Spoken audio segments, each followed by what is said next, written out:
këta vëllezër të ndërshëm, a ke dëshirë emnim dhe emni jot të përmenat, të ndëgjohet e pejgamberi Allahu, duke qenë ai në varrin e tij.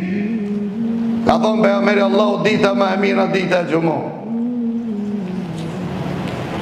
Dita më e mira dita e xumës, atë ditë Allahu e ka kriju Ademin dhe e ka vendosur në xhenet.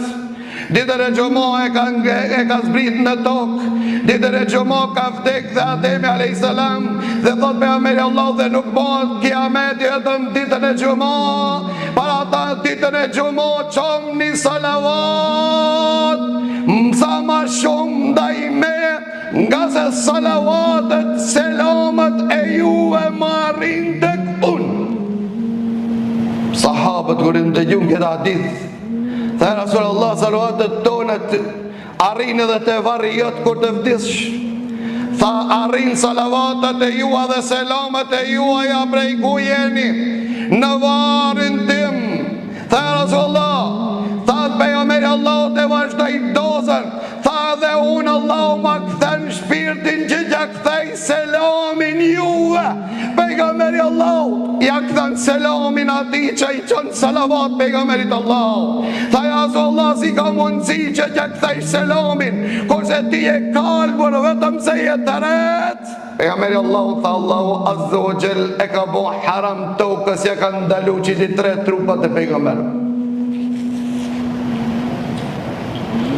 Ndëgjone këtë hadith të pejgamberit Allahu. Ka veçori për pejgamberin Allahu, tha Allahu e ka kriju një melek që qëndron te koka ime te varë. Allahu e ka kriju një melek që qëndron te koka ime te varë.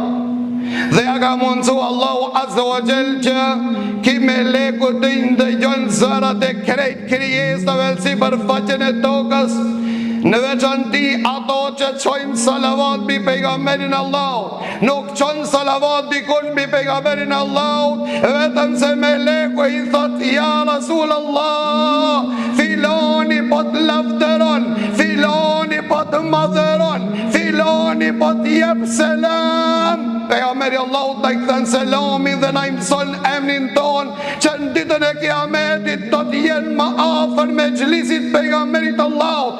Komshin dhe fqin të pejgamberit Allahu janë ato që kanë qu salavat ma shumë ndaj pejgamberit Allahu. Këtë e ka po pejgamberi Allahu dhe ka thonë, më të dashur për pejgamberin janë ata të cilët qojnë salavat ma shumë për pejgamberin Allahu. Me një transmetim thot pejgamberi Allahu, Allahu ka kriju melek të cilët e kanë vetëm një detyrë. A dirë qëfar detyrë këto melekët kanë? Sa që do mos doshme me shkun me dine ti mi gju selam. Mirë bove, Allahu ka kriju melek të cilët hecin në rruzullin toksor dhe shkërkojnë prej njerëzve nëse ndëgjojnë ti kanë që i qonë salavat pejgamberit Allahut, ja përcellin pejgamberit sallallahu alaihi wasallam. Pa pejgamberi Allahut e mëson veshin me emnin tanë, e ndëgjon emnin tanë, e ndëgjon selamin tanë. S'ka nevoj mi porosit a që letë qëri selam, mirë po ke mundësi prej vendit tanë ku je, ti qoj selam pejgamberit Allahu, duke thonë Allahumma salli ala Muhammedin wa ala ali Muhammed, kema sallejta ala Ibrahim wa ala ali Ibrahim, inneke hamidum majid.